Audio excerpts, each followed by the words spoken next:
Before his death, former President Lyndon B. Johnson gave a 3-hour filmed interview to a well-known television commentator. On May 2, 1970, when this interview was shown on a national television network, it included a message that certain material had been deleted at President Johnson's insistence. It has been revealed that in the censored section, Johnson had expressed misgivings about the finding that Lee Harvey Oswald had acted alone, and that in fact, he suspected that a conspiracy had been involved in the assassination of John F. Kennedy.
Never before in American history has one family held such an enormous concentration of political power.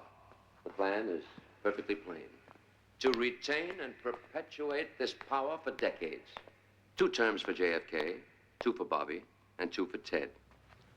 And in each administration, the brothers who are not president would take over the most powerful cabinet posts. They have several $100 million and some of the best brains on earth to carry it through. They have put together a powerful coalition of big city machines, labor, Negroes, Jews, liberals, and the press that will make him unbeatable in 1964. Wait a minute, Professor. He's appointed Republicans to the Treasury, to the Navy. Another is head of the CIA. My brother Bobby worked on Joe McCarthy's committee. The old man is further to the right than I am. Ancient history, Harold. The man's come out for cuts on the oil depletion allowance. He's stopping mergers under the Antitrust Act. He promises to close down 52 domestic and 25 overseas military bases. Foster, since when you believe the promises of politicians, especially in an election year? Times have changed, Mr. Ferguson, and tactics along with them. In the next few months, you're going to see JFK do the following. One, he's going to lead the Black Revolution instead of fighting it. Now, we all know what that means, don't we? Damn right, a white backlash. Federal troops backing up the blacks, blood in the streets. Two, he's going to try to put across a test ban treaty with the Russians. And three, he's going to try to pull out of Vietnam and turn Asia over to the communists. Ridiculous. The American public would never stand for that. Come on, Harold. The American public will stand for what it has to stand for, what it's told to stand for, or what it's educated to stand for. Done effectively, the public would soon be disenchanted with the war. Which would make action imperative. What kind of action? Executive. I'll take it from here, Bob. Let's all go in the other room. Why, the other room? Just a short walk. Do you good. There's nothing wrong with my heart, James. Tell me, sir, to what do you ascribe your great good health? Hard liquor and soft women. Tell that gentleman,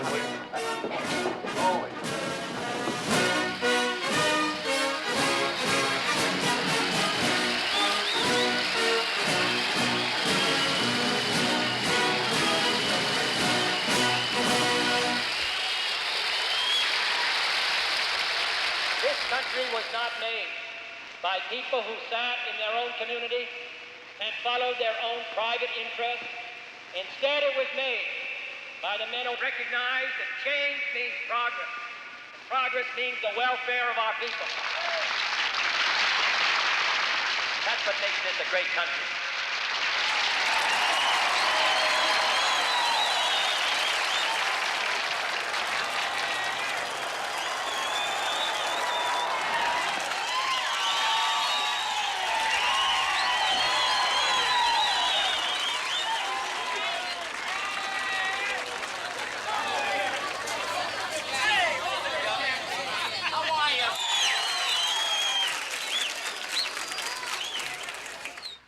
In Europe, heads of state always die at the hands of conspirators.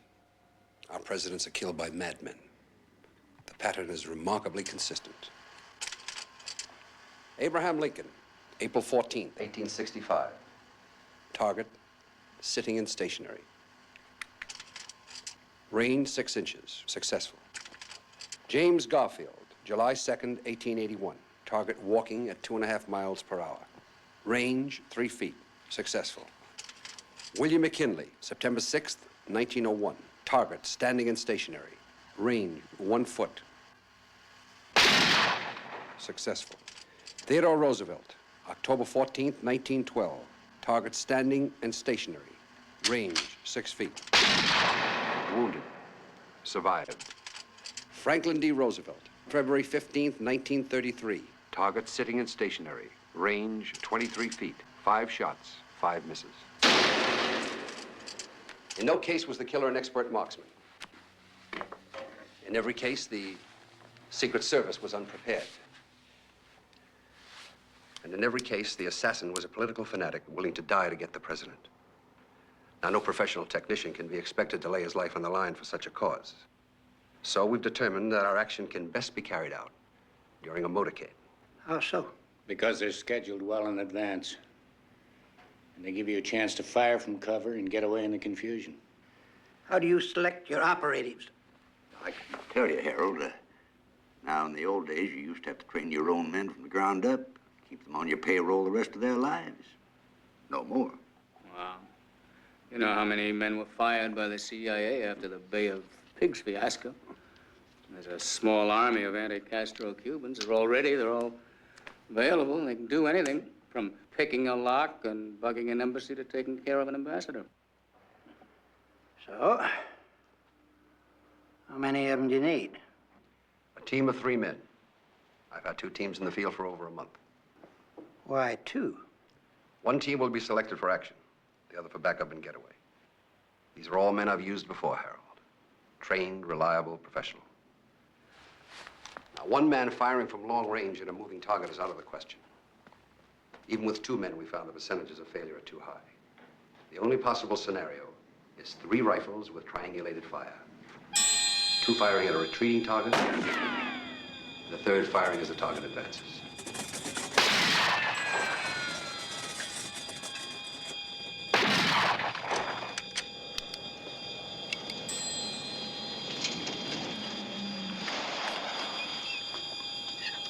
Three misses, 3 hits. Take the target back. Stand by to go again.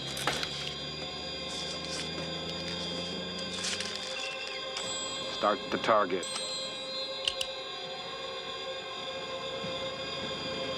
Stand by to fire.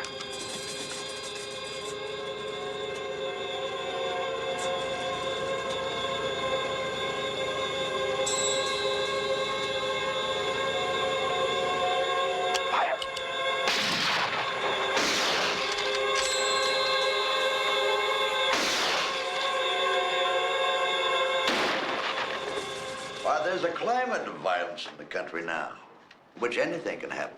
The people won't protest it or even fight it for fear of becoming involved. What about the Secret Service? They give the president less protection than any other head of state on earth. De Gaulle traveled surrounded by 47 motorcycles. Kennedy with 8, sometimes 10. And none between him and the crowds on the sidewalk. When a Soviet motorcade passes a 10-story building, there's a separate agent to watch each floor. Now, in Jack's motorcades, the agents often travel inside of closed cars. They can't see a damn thing. And they're paid less than the FBI. They only have target practice twice a year. And they're often used as White House errand boys. And most of their intelligence comes from other agencies. Which means they get very little. The FBI doesn't give much to anybody. And Hoover, he doesn't like the Kennedys any more than we do. CIA? After the Bay of Pigs, its director and his deputy were forced to resign. The mood of the agency may best be described as bitter. Are you trying to tell me people in the CIA and FBI are going to help with this project? No. James, how many government intelligence agencies do you have personal knowledge of? 15, maybe 17. And how many private companies would you say act as fronts for American intelligence? Private? Or maybe 300 or 400. Including 6 or 7 of your own. What one agency finds inconvenient to do may be very simple for another one in the same area. So you see, there aren't nearly as many secrets as an outsider might imagine. I can see how that could happen. And even after a man leaves the government service, he still has ongoing relationships with the various intelligence outfits he's left behind. Yes, I can see that, too. And it's that ongoing relationship that gives him access to information. He receives it because he's trusted. That's the way we receive ours. Yes? Oh, Charlie. Is that so? Let's see. Yes? Of course, I would have to be worked out. Yeah, Thanks very much, John. quite all right. Bye. A conspiracy will make us look like a banana republic. We don't have them. That's what we pay our intelligence agencies to prevent. They'll deny a conspiracy down to the last man, lay the whole thing off on some crazy damn fool who did it all on his own. Who's the crazy damn fool? He'll be provided. Charlie McCadden just called from El Paso. Governor Connolly has just left the president. And they made a private agreement that he will make a political pilgrimage to Texas to woo votes, probably in the fall. Oh, there ought to be a better way of setting things like this. Have you researched the man's private history? Thoroughly. Letters in the State Department. Harold, if you'll forgive me, we're way ahead of you. If we could find some way to discredit him, believe me, we'd have done it by now. Gentlemen, the hour's getting late. Well, I'm sorry, gentlemen, I'm still unconvinced. Oh, I agree with you that the welfare of this country is worth any man's life, even the president's. But my advice, for what it's worth to you, is wait. I'll see you to your car. Harold? Harold? Oh, before I took over Transjordanian Oil, my own intelligence men had to eliminate a little local opposition. I understand these things. I just don't like them. They're tolerable only if they're necessary and permissible only if they work. Good day.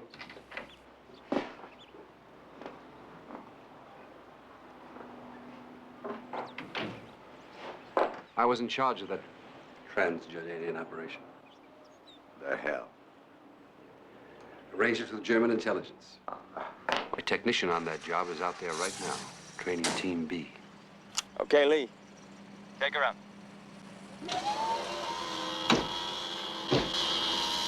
Okay, Chris. Take it out. Okay, Dick. Take it up to 15 feet. Hold it. That's good. Okay, hold it. That's good. Okay, that's good. Lock it off. Start the action.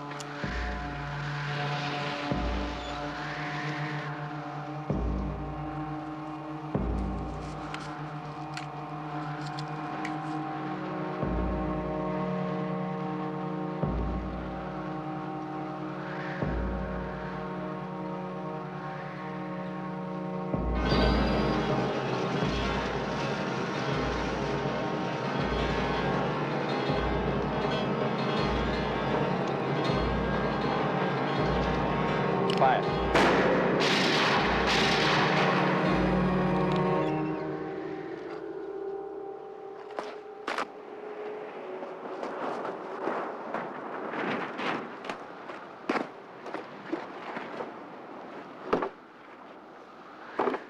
I got 3 hits on target.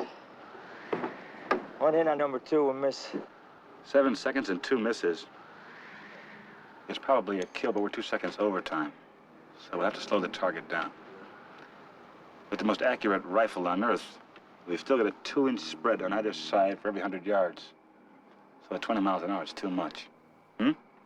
Yeah. Let's get a beer.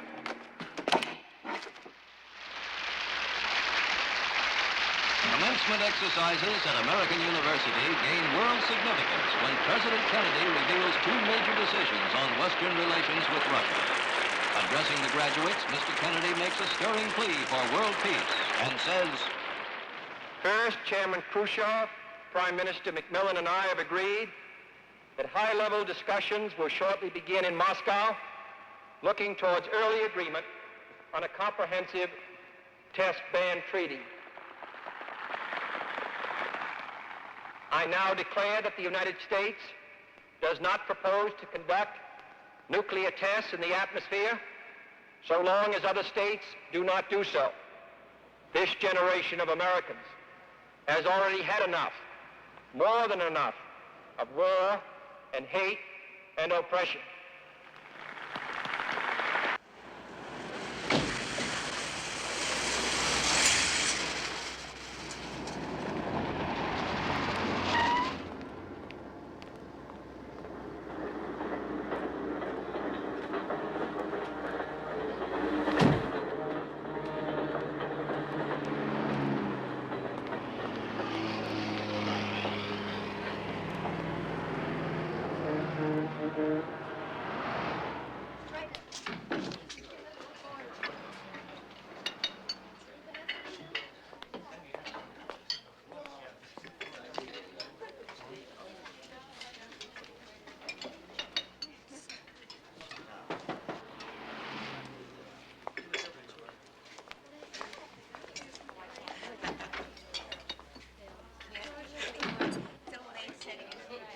Jim, sit down.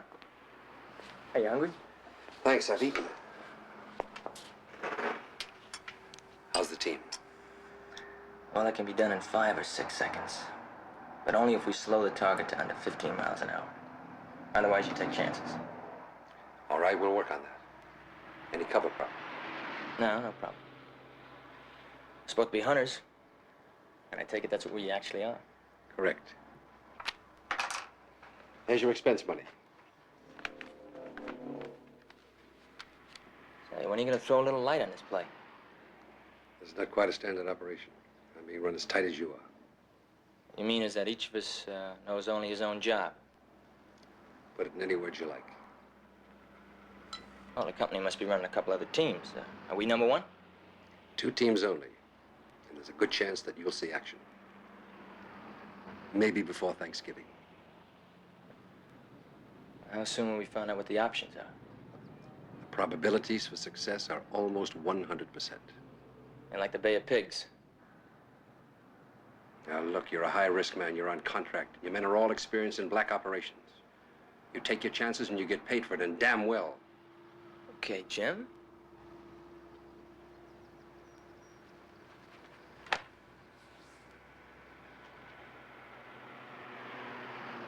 tell you this much. I've never seen a better cover plan in all my life. Every man jack of you will be out of the country within 36 hours. New passports, new identities. Plus $25,000 each just for spending money.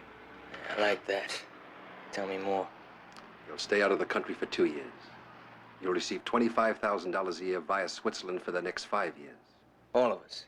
I said every man jack involved in the operation. And 5 years from now, on January 2nd, 1968, provided no one has broken security, each man will find $100,000 in his own personally numbered Swiss bank account. Jesus. You just told me who we're gonna hit. This nation was founded by men of many nations and backgrounds. Okay. It was founded on the principle that all men are created equal, and that the rights of every man are diminished when the rights of one man are threatened. My fellow Americans, this is a problem which faces us all, in every city of the North as well as the South. Today, there are Negroes unemployed 2 or 3 times as many compared to whites. Inadequate education, moving into the large cities, unable to find work, denied equal rights. We cannot say to 10% of the population that you can't have that right. Your children can't have the chance to develop whatever talents they have. That the only way that they're going to get their rights is to go in the street and demonstrate. I think we owe them and we owe ourselves a better country than that. The computer threw out 14 possible goats, or sponsors as we like to call them. A young man named Lee Harvey Oswald seems the best. Born in New Orleans, 1939. Father dead.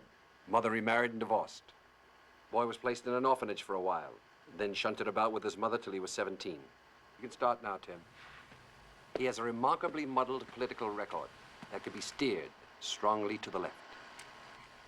On October 24, 1956, 7 days after his 17th birthday, subject enlisted in the United States Marine Corps. Attended aviation fundamental school at Naval Air Station in Jacksonville, Florida, studying basic radar theory, map reading, and air traffic control procedures. Began studying Russian language and taking pro-communist attitudes. Fellow Marines called him Oswaldovich and Rusky. In the Marine Corps? Not a chance. They're preparing a cover for him. Naval intelligence? Either that or CIA. Go ahead, Tim. Arrived in Yokosuka, Japan aboard the Bexar for assignment at Atsugi, 20 miles west of Tokyo. Isn't that where we monitored the U-2s over China? And a lot of other stuff. Court-martialed on June 27th for pouring a drink over a non-commissioned officer's head and use of insulting language. Confined 28 days at hard labor. Only 28 days? They're not only giving him a cover, they're fixing him a phony. On August 17, 1959, he requested a dependency discharge on the ground that his mother required his support. Discharge was granted September 11th. Well, that was easy. Easier than you think. Watch this. To get the discharge, he needed a doctor's affidavit. Otolaryngologist Marvin Danvers gave one, saying he started treating Oswald's mother on September 5, even though his letter is dated September 3. I'll be goddamned. On the same day, September 4, Oswald applied for and received a passport. Quote, in order to attend Albert Schweitzer College, unquote. Passport granted. Good for European travel, including USSR. Arrived in Moscow October 16. Ordered to leave USSR by 8 p.m. October 21. The Ruskies weren't buying. Slashed his wrist same day. Taken to Botkinskaya Hospital. Released a week later. Visited U.S. Embassy on October 31. Stated his determination to revoke American citizenship and turn classified data over to the Russians. Can find no record that Embassy tried to dissuade him from handing over classified material. How much did he actually have? Location of all bases on the West Coast, radio frequencies for all squadrons, all tactical call signs, strength of squadrons, number and type of aircraft in each, names of commanding officers, and the authentic code for entering and exiting the ADIZ radio and radar ranges. Jeez. On January 4, 1960, Oswald receives permission to remain in the USSR for 1 year. They're beginning to buy. On January 5, he is given 5,000 rubles and assigned to work at the Belarusian radio and television factory in Minsk. They've bought. In 1961, he writes a series of letters to the embassy concerning possible return to the United States. When was Power shot down in that U-2? May 1, 1960. He was there all right. But I'm not sure there was any connection. They've been spotting our U-2s for a long time. Thanks, Tim. I'll take it from here. Right, Mr. Farrington. On March 17th, he met a young lady, a graduate pharmacist. 6 weeks later, they were married. As a result of Oswald's letters, the State Department informed Embassy that for security reasons, Oswald should be given a passport. There was a long wrangle with the Russians about exit visas for his wife, but everything on our side was as smooth as silk. The embassy issued a passport. They lent him $435 in traveling expenses, and he passed through immigration June 13th, 1962, en route to Fort Worth. Did anyone meet them at immigration? A representative of the Concerned Travelers Society, named Ralph P. Waterford, to help them through customs, or so he said. That name familiar? There's a Ralph P. Waterford known in Taiwan as the Secretary General for the World Campaign Against Communism, Inc. Now, who would have sent him? God knows. You get into that area, there's so many little double and triple headers that you can't count them all. Tim? All the intelligence agencies have files on him. He was interviewed twice last year by the FBI that we know of. And there's a report out that the State Attorney General and the Dallas District Attorney have got him labeled as FBI informant number S-172. He could be. Defecting, coming back, running into no trouble at all. He could be anything. CIA, Office of Naval Intelligence, anything. Lowest possible echelon, of course. A few dollars here, a few there. Possibly a little doubling. Listen. On January 27th of this year, he bought a mail-order Smith & Wesson 38 under a phony name. And in March, he bought a mail-order 6.5 millimeter Mannlicher Carcano rifle. In May, he was distributing Fair Play for Cuban literature in Dallas. Can we rely on a character like this? We're not relying on him. We're using him. I've got someone placed very close to him.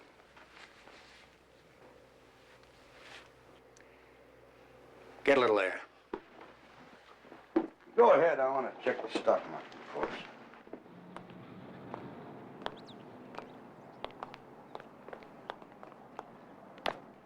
Real problem is this, James. 2 decades, there will be 7 billion human beings on this planet. Most of them brown, yellow, or black. All of them hungry. All of them determined to love. They'll swarm out of their breeding grounds into Europe and North America. Hence Vietnam. An all-out effort there will give us control of South Asia for decades to come. And with proper planning, we can reduce the population to 550 million by the end of the century. I know.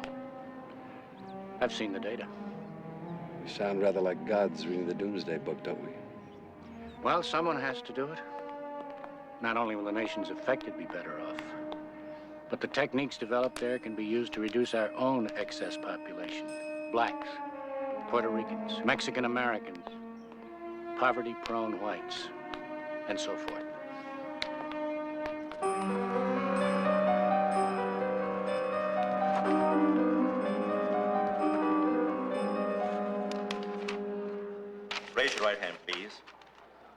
Do you swear or affirm that the statements in the application are true to the best of your knowledge and belief? I do.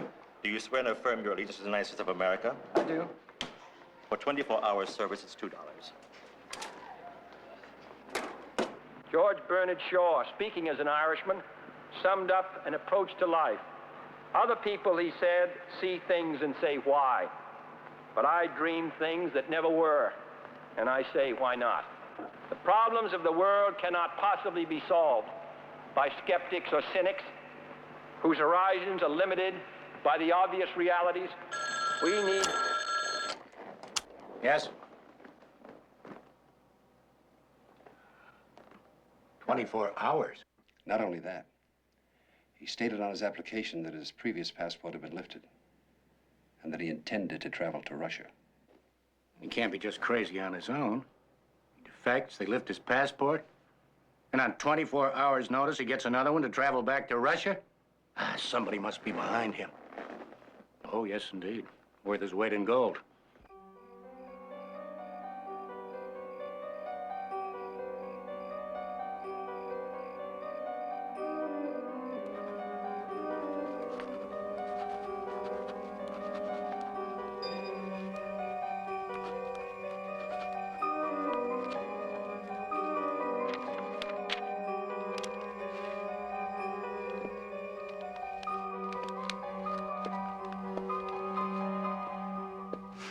We call this our Cubanization process.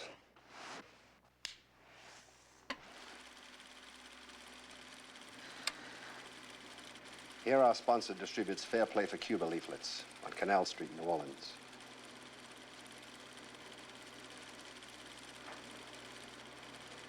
Who's the other man? Picked him up in an employment office, $2 an hour. We've repeated this process 4 times in the last 10 days. The address on the leaflets is 611 Copp Street, Howard Grimm's building. You remember him? Special agent in charge of the Chicago FBI office. We used him in '61 as an equipment purchaser for our Cuban friends. Well, Grimm has an office in that building himself. Was that wise? Well, no matter. Grimm's organization is on La Follette Street, the Anti-Communist League of the Caribbean. I like that. They cancel each other out. No one's been able to put them together yet. I don't like it, but it's done. When are you getting him into Dallas? Not for another month, at least.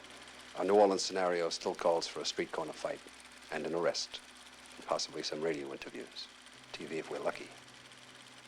He doesn't know he's being handled, does he? No. That's being taken care of by someone who's known him for years.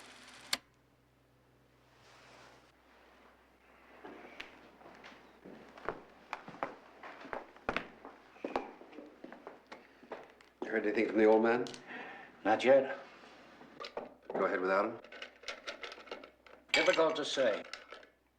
Very difficult. In the meantime, we'll push on and hope that Kennedy makes up his mind for us. Just a little water.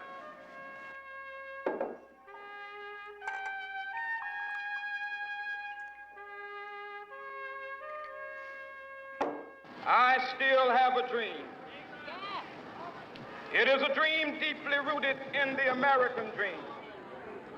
I have a dream that one day this nation will rise up and live out the true meaning of its creed.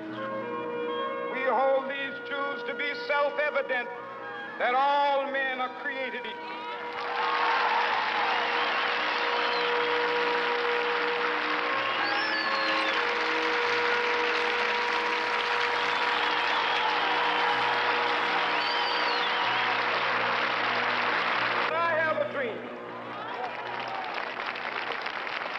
My 4 little children will one day live in a nation where they will not be judged by the color of their skin, but by the content of their character. I have a dream today.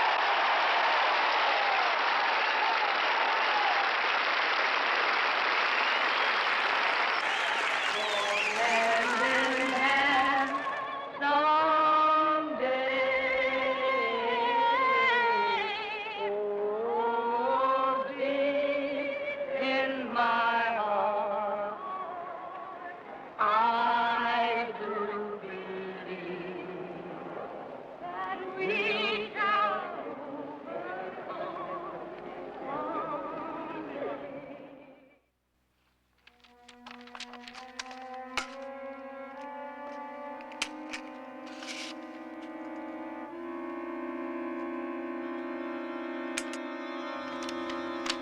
Orders from God?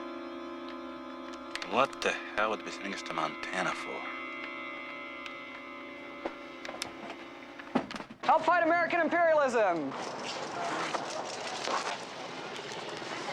Join the Fair Play for Cuba Committee. I know you, deadbeat bastard! You're right for Castro! You came to our office of Cuban students in exile, took some material, and here you are, handing out the crap!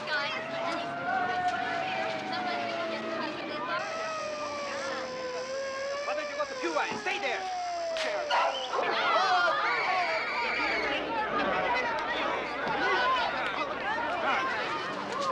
He's taking them away now.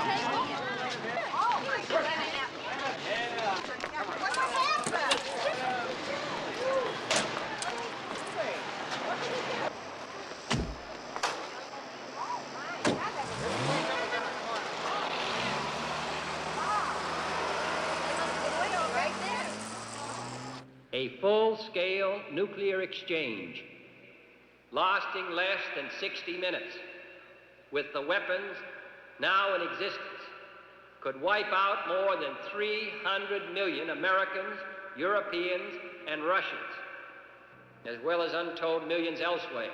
That's why I support the Test Ban Treaty.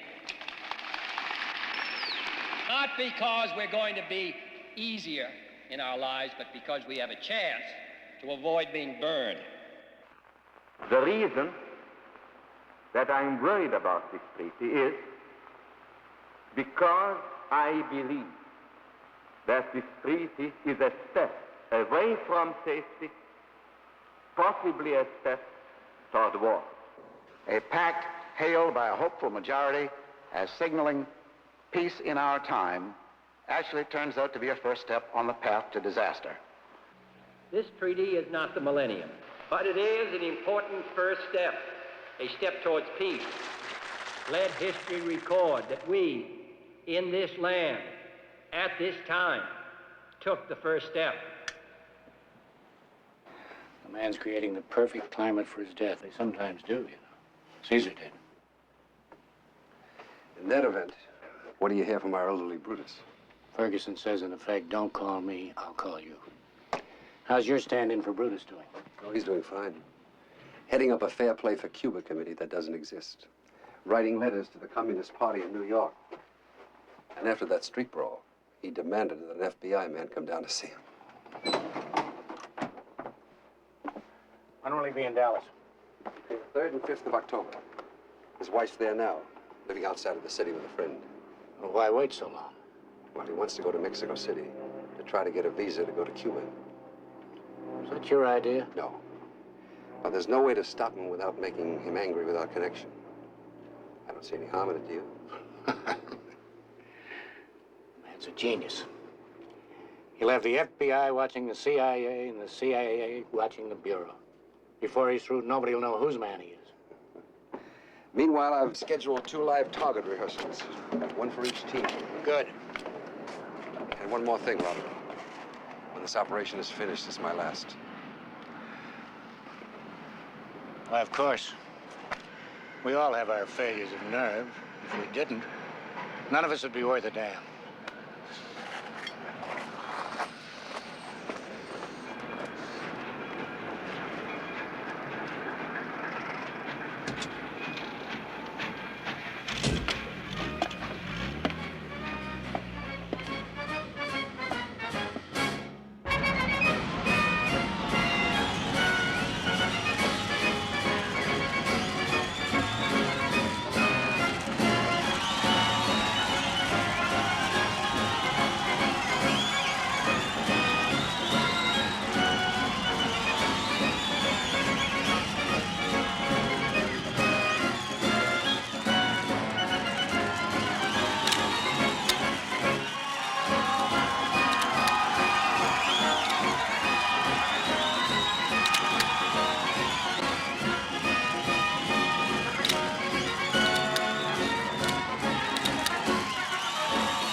George, in one of the negatives, you shaded him a bit. Yeah, I know. I only printed up the hits. None of them were really far off. Look at that. Right on target. Beautiful. The front angle shot's wide open. It's gonna work. Sure it is. Okay, now we're supposed to be on the road before 9. Destroy these. Tim, show them the pros and cons of that motorcade. The most direct route from Love Field to the Trade Mart where the lunch will be is either by Stemmons Freeway, here, or Harry Hines Boulevard, which is here. To get the biggest crowds, however, the best route would be straight down to Main Street, down Main Street, and through Dealey Plaza. Where did you say you placed your sponsor? Texas School Book Depository, Elm in Houston. I went to work there yesterday. Here's the depository. In order for the motorcade to pass it, they'd have to make a jog, right on Houston Street and left on Elm here, and then through the underpass to Stemmons Freeway. Isn't that a long way around to nowhere? It's the perfect place for triangulated gunfire. A man in the records building here, another man in the depository, a third man here on the grassy knoll, where he has excellent cover. They'll have to slow down to 10 to 12 miles an hour to make this turnoff. And when they've reached this point, they've walked right into the trap. And there's no way they can get out of it. That's where you want the parade to go. That's where it'll go. I can think of a dozen arguments right now and a dozen people who listen to them. But let me handle it. Where will you start? In Washington? President's there to please people, isn't he? Businessmen, bankers, merchants, so forth. They do the deciding on where he goes. And when it comes to those fellas, I know where the bear sits in the buckwheat. Dealey Plaza. I'll guarantee it. That leaves us with just one problem. Ferguson's got to be convinced in the next week or two.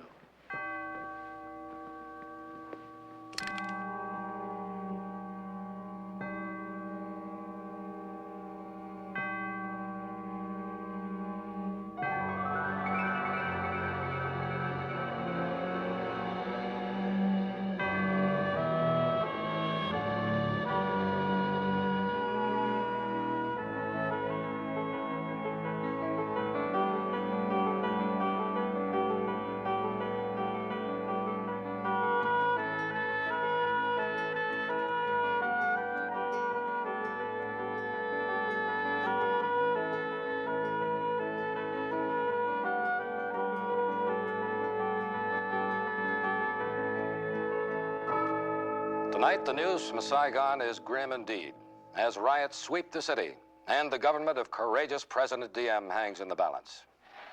Radical students and Buddhist activists are demonstrating in the streets, while government troops battle desperately to subdue them.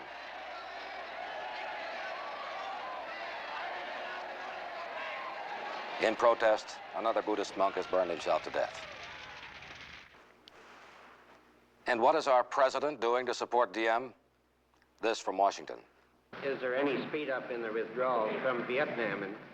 Well, you know, when Secretary McNamara and General Taylor came back, they announced that we would expect to withdraw 1,000 men from South Vietnam before the end of the year.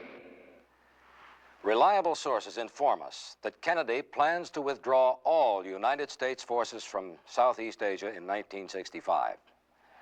A vital region which will inevitably fall to the communists should our president's suicidal no-win policy prevail. For in Yes, spite of Robert, Secretary of I can Defense see your point. McNamara's optimistic I'm in statement complete agreement. on his return from Vietnam, By all means, the go war ahead. was going well.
199 first tip. Joe. He shall return no more to his house, neither shall his place know him anymore.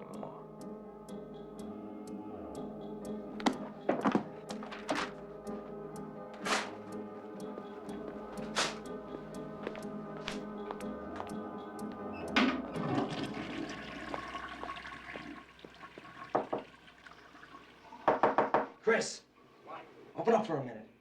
Jesus, I got somebody in here. Okay, you come out here. It'll only take a minute.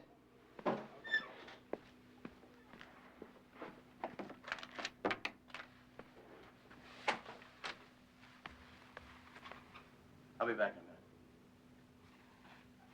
a minute. What? Close the door. You got something, huh? It's our job. For sure? Start packing. Tell the boys. We picked up this film in New Orleans.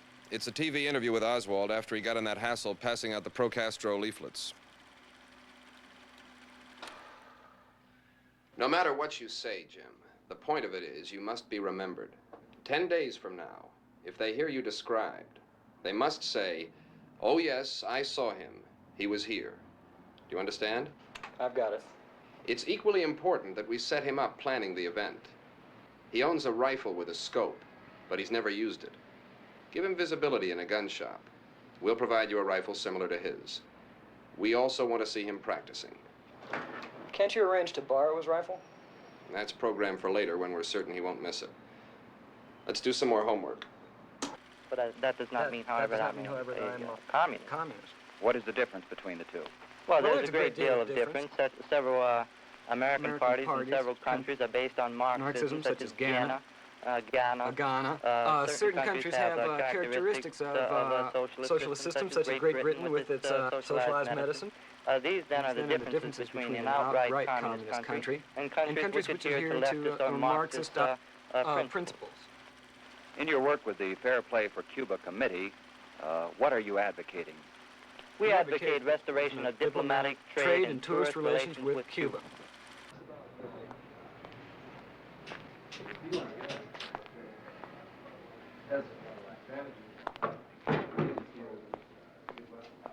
Hi. What can I do for you? Well, could you drill this to mount a telescopic sight? Sure can. How soon? I'm gonna need it any day now. Well, be ready in a couple of days. Fine. All right. What's your name? Lee Harvey Oswald. Good. Thanks. 912 Martin Street. Irving. Garage. Got it. I'll let you know.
Chris.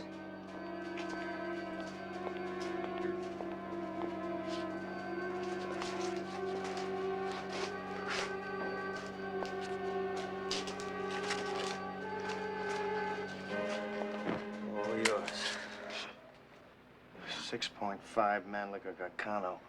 Jesus Christ, the Italians stopped making this in 1941. That's 22 years ago. Let's go.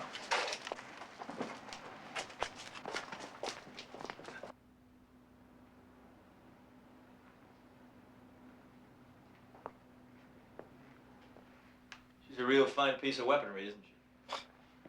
The Italians in World War II called it the rifle that never hurt anybody, on purpose.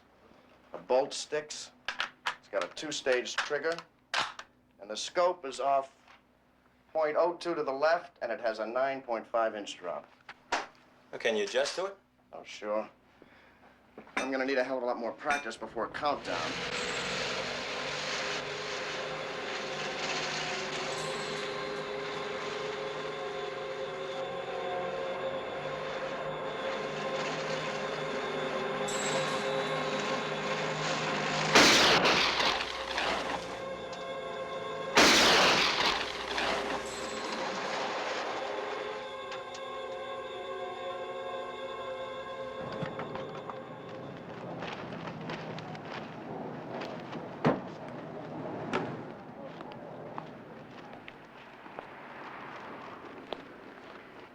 That's one hell of a buy, friend. In case you're looking for first-class transportation. Won't cost you an arm and a leg. How much? $19.95. Radio, heater, white walls included. Well, if it's such a hell of a buy, why haven't you sold it? Only been here the last couple of days. Bullshit. I saw this car on the lot last Monday. What you saw here last Monday was the same model, but it wasn't this car. What'd you get for it? $100 more than I'm asking for this one. Jesus. You mean you'd do that to some poor, dumb Texas burr picker? What the hell are you talking about Texas like that for? Because if I was a doctor and I wanted to give the world an enema, I'd stick the nozzle right here in Dallas, Texas. Before I kick you in the ass, can you tell me a better place than Texas? Yeah, Russia. In Russia, they make a car called the Volga that'd make this communist bastard. Get out of here. Get off my lot. Who the hell do you think you are anyway? The name's Oswald. Lee Oswald. And if you ever learn how to spell, you can have a lot of fun trying to write it down. It'll come in handy at the right time to leak to the press. The face doesn't look enough like him to pass muster with me. Get a picture of the sponsor himself and tip it in. Can do. Apple pie. Tim. Give him a pistol with a holster in it. And a telescopic sight for the rifle, too. Everything in order? So far.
Hey, buddy, you're firing at the wrong target. That's my target. Hey, mister, you're firing at my target. Hey, would you mind if you just fired your own? Why don't you take a flying screw at the moon and charge it to me? I'll be glad to, you son of a bitch. You just tell me your name. Lee Oswald. O-S-W-A-L-D.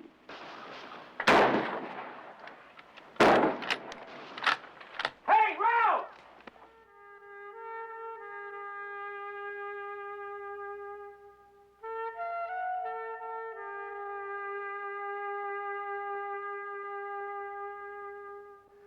Outside the Dallas Municipal Auditorium, a large number of pickets gave UN Ambassador Adlai Stevenson a hot reception last night when he came to give a speech in honor of United Nations Day.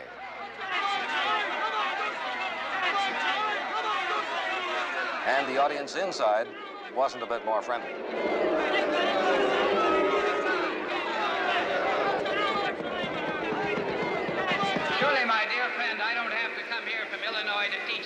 manners, do I?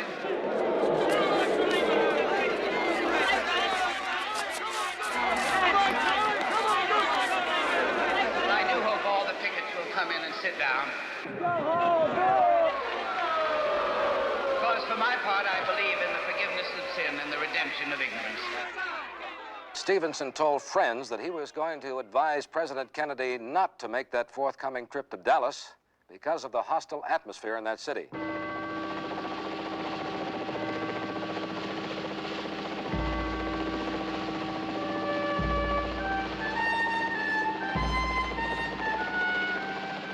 You see your position? Yeah, behind that fence on top. Okay, let's take it down.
On November 22nd, the only important officials remaining in Washington, D.C. will be McNamara and Robert Kennedy.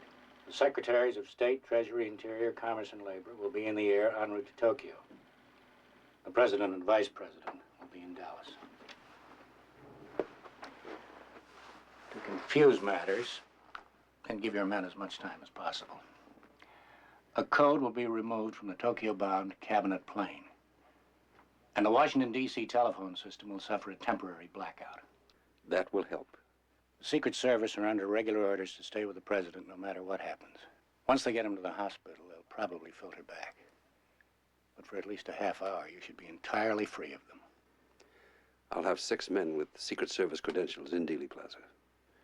Their insignia for this trip, incidentally, is double white bars on red. I forgot to mention that the chief of the White House detail has decided to stay in Washington. Good. Now to the intelligence agencies. In going through Oswald's address book, our contact man came across the name and telephone number of somebody called Fred Hastings. Now, Hastings, it turns out, is an FBI man working out of the Dallas office. You know him. Oswald has his telephone number? I was about to mention Mr. Hastings. He's visited Mrs. Oswald once and her landlady twice since the first of the month. He knows that Oswald works in the book depository. And we must assume he also knows that the president's motorcade will pass the book depository. Yet neither the local nor the Washington office of the FBI has reported that to the Secret Service. And what about other Oswald files? The Office of Naval Intelligence is watching him. The CIA regularly monitors his mail. Yet no one has reported anything to the Secret Service. They don't even know that Lee Harvey Oswald exists. His name appears nowhere in their files. Let's have a drink. Dallas has one of the highest murder rates in the country. In the last 2 years, the Secret Service has established 149 threats against Kennedy's life from Texas alone. Yet they send him into hostile territory with no more protection than you and I would arrange for a favorite dog. What would you say if I told you that as of November 8th, the Secret Service files find not one individual in the entire Fort Worth, Dallas territory who represents a potential threat to the president's security? I'd believe it. Also, there will be no search of the buildings in Dealey Plaza. And there'll be no Secret Service men stationed in Dealey Plaza. Not one. Good. The lead car will carry the chief of police, the county sheriff, and the 2 top-ranking Secret Service agents. It'll be a closed car. They won't be able to see a thing. Soon be over. And there'll be nothing we can call our own but death. That small model of the barren earth which serves as paste and cover to our bones. For God's sake, let us sit upon the ground and tell sad stories of the death of kings.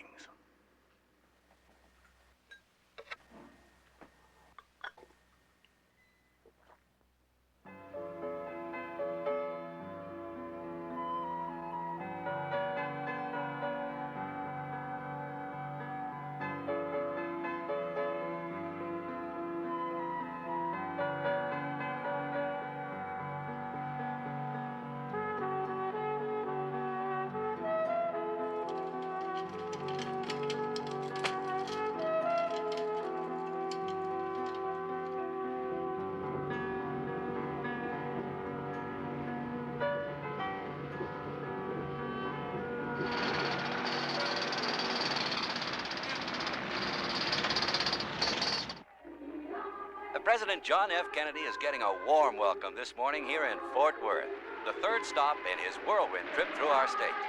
After this breakfast meeting with the Fort Worth Chamber of Commerce, the President and First Lady will fly to Dallas.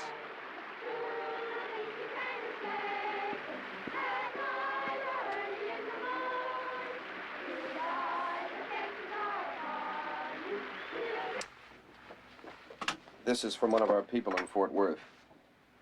Last night in Fort Worth, 9 Secret Service agents went to the Fort Worth Press Club for drinks. 7 of the 9 remained till 2 in the morning. All 3 night guards left the hotel and went to the cellar house. Secret Service rules state that use of intoxicating liquor is strictly prohibited while agents are on travel status, as these agents were. 4 of the 9 who violated rules last night have key responsibilities in the Dallas motorcade.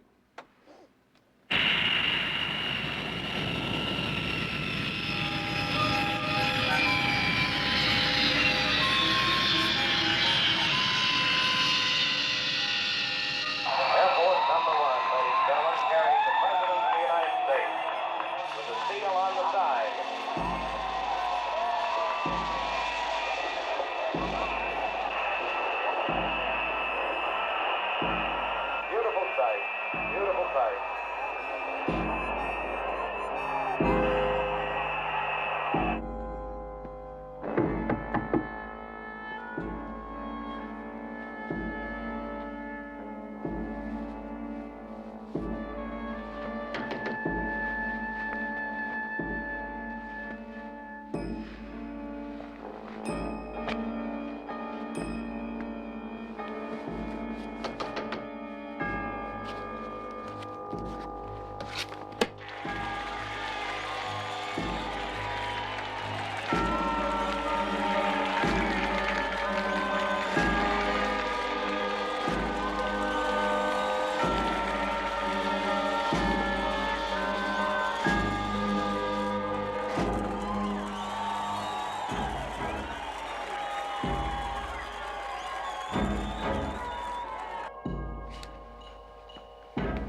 service.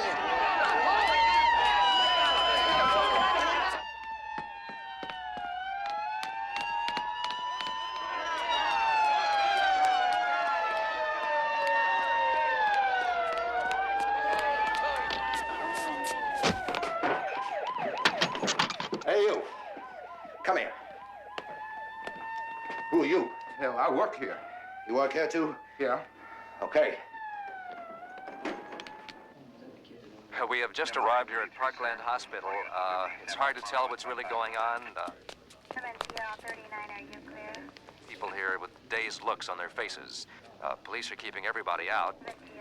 Very difficult to believe this has happened. We understand they're giving the president blood transfusions and fighting very hard to save his life. Word just came through on Secretary Russ Hughes' ticker. The president's been shot. Get me the fence.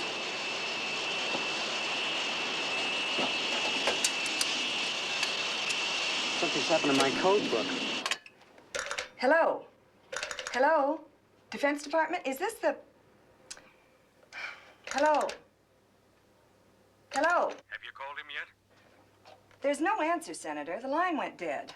I'm sorry, our lines are temporarily out of order. I'm sorry, our lines are out of order. I'm sorry, sir, our lines are temporarily out of order. Sorry, sir.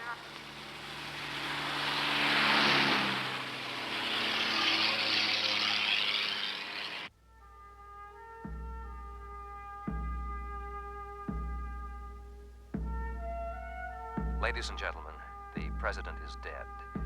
We've just been given word that President John Kennedy is dead. They've administered the last rites of the Catholic Church to President John F. Kennedy. Nothing about Oswald.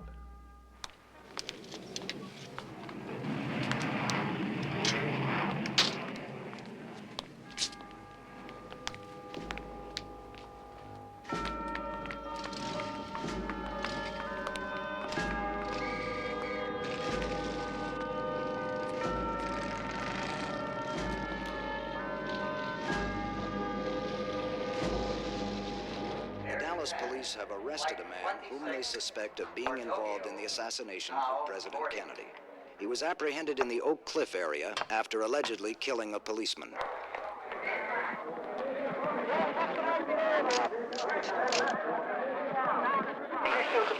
I didn't shoot anybody, no, sir. I'm just a patsy. I'm just a patsy. This wasn't in the scenario, was it, Mr. Farrington? No scenario was perfect, Tim. Probably realized the position he'd been placed in. Slipped out of the depository, stopped by his room for the gun, and then ran into the policeman and panicked. Find out what's happened, Tim. Okay, Mr. Has Farrington. been identified as Lee Harvey Oswald. I'll have to leave employee Dallas. Of the Texas Book Depository overlooking Dealey Plaza, where the president was shot. So far, the police are releasing no further It's terrible, information Jaime, about terrible. Oswald. But No, obviously you don't they understand. attach prime importance I gotta get to out of his this arrest. town. I'm thinking of coming back to Chicago. There's only one thing that I can tell you, that this case is cinched. That this man killed the president. There's no question in my mind about it. Chief, can you tell us in summary what directly links Oswald to the killing of the president?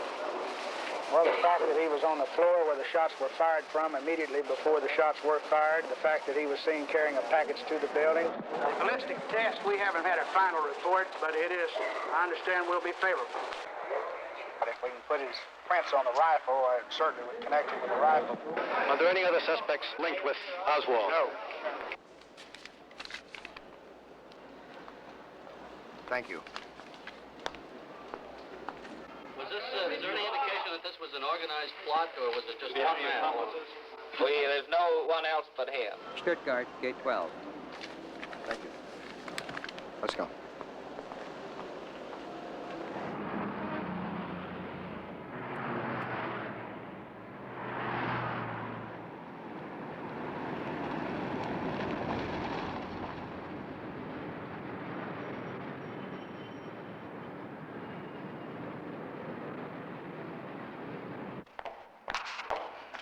Jack, where is everybody? The joint's closed. Didn't you see the sign? No, I came to the back way. What's wrong? What's wrong? You stupid bitch. Don't you read the newspapers? They killed Kennedy this afternoon. Sure, I know that, Jack, but why are we closing down? Because it looks good, that's why. Now get out of here. Go on home. Okay. Hey, wait a minute. I gave your number to a guy named Berger, Henry Berger. He's a new cop. He may get lonesome. Give you a call tonight. If he does, you fix him up, huh? Sure, I'll fix him up.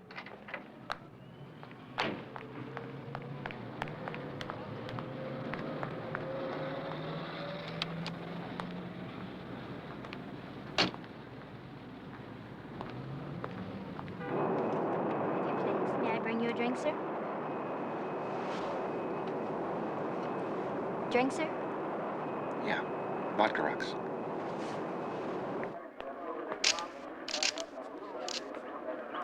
I really don't know what the situation is about. Nobody has told me anything except that I'm accused of murdering a policeman. I know nothing more than that, and I do request someone to come forward to give me a legal assistance. Did you kill the president? No, I've not been charged with that. In fact, nobody has said that to me yet. The first thing I heard about it was when the newspaper reporters in the hall asked me that question. How did you hurt your eye, Mr. Roosevelt? A policeman hit me.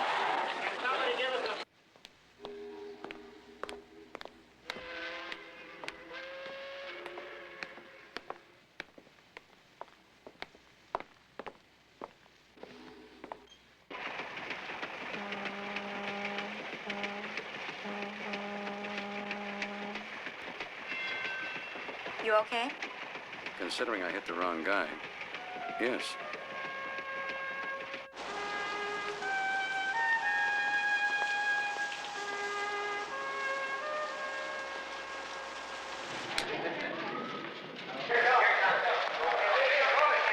Here comes Oswald down the hall again. You fire that rifle. Dispatches people have been given, but I emphatically deny these charges. What will he tell them? Further questions? Very little. Police have revealed no further information since their first statement. Sergeant, now, you say he was interrogated yesterday at 4:30, right? And again at 6:20, right? Yeah. And once more at 7:40. Now, how many hours of interrogation did that come to? I don't rightly know because I'm not sure when the last interrogation ended. Was the interrogation taped or recorded? No, sir. Was it taken down by a stenotypist? No, sir. Was it taken down by a secretary in shorthand? No, sir. Has Captain Fritz had any of his notes transcribed? No, sir. Well, why not? No, sir. Didn't keep any notes. Well, how do you know what he said in those 3 interrogations? Oh, we got a pretty good idea what he said, all right. Sergeant, what time are you transferring him to the county jail tomorrow? We haven't decided on what time yet, but when we do, you boys will get a break on it. You always have, haven't you now? Hey, wait. Just one more question. In Washington, a silent crowd is gathered outside the White House on this grim and somber Saturday, maintaining a patient vigil, while high government officials and ambassadors of many nations. Stan? Jack Ruby. Have you gotten any word when they're going to transfer him to the county jail? Oh? Yeah? Okay.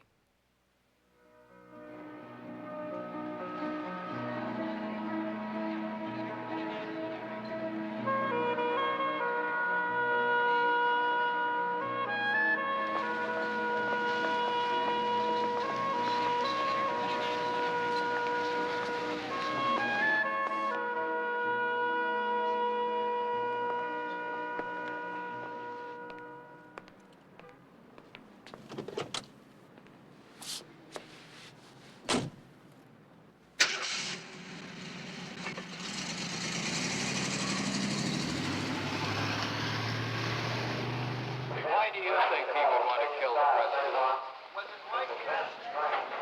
The only thing I do is take the evidence presented to jury, and I don't pass on why he did it or anything else. We're just interested in proving that he did it, which I think we have.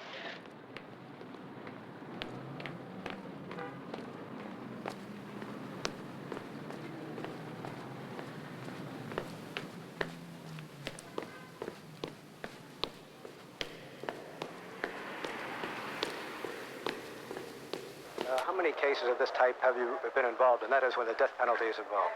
Since I've been district attorney, I've asked the death penalty in 24 cases. And how many times have you attained it? 23.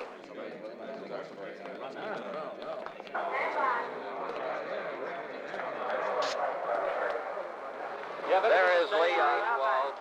There is the prisoner being let out by Captain Fritz.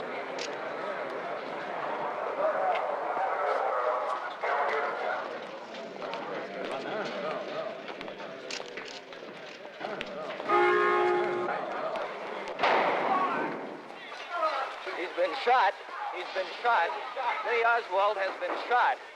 There's a man with absolute panic here in the basement of Dallas Police Headquarters. Detectives have their guns drawn. Oswald has been shot.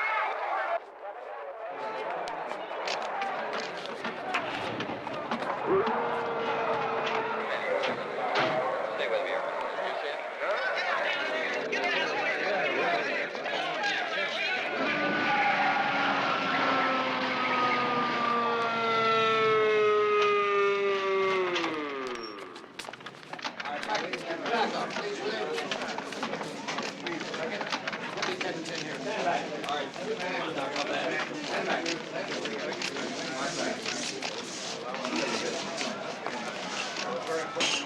Sorry, I can't tell you that.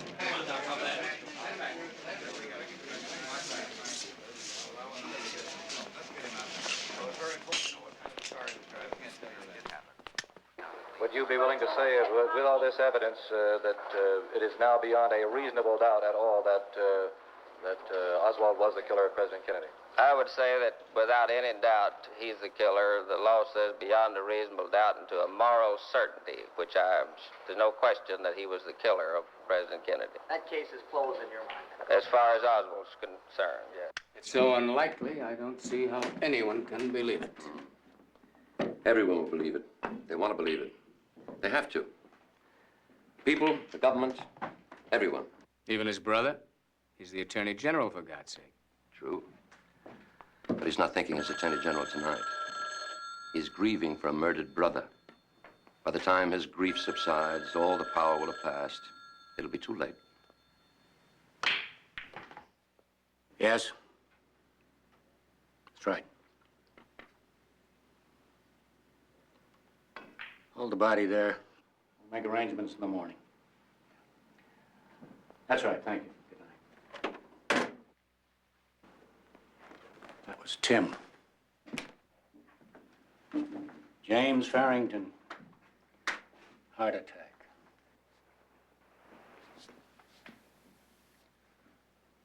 Parkland Hospital.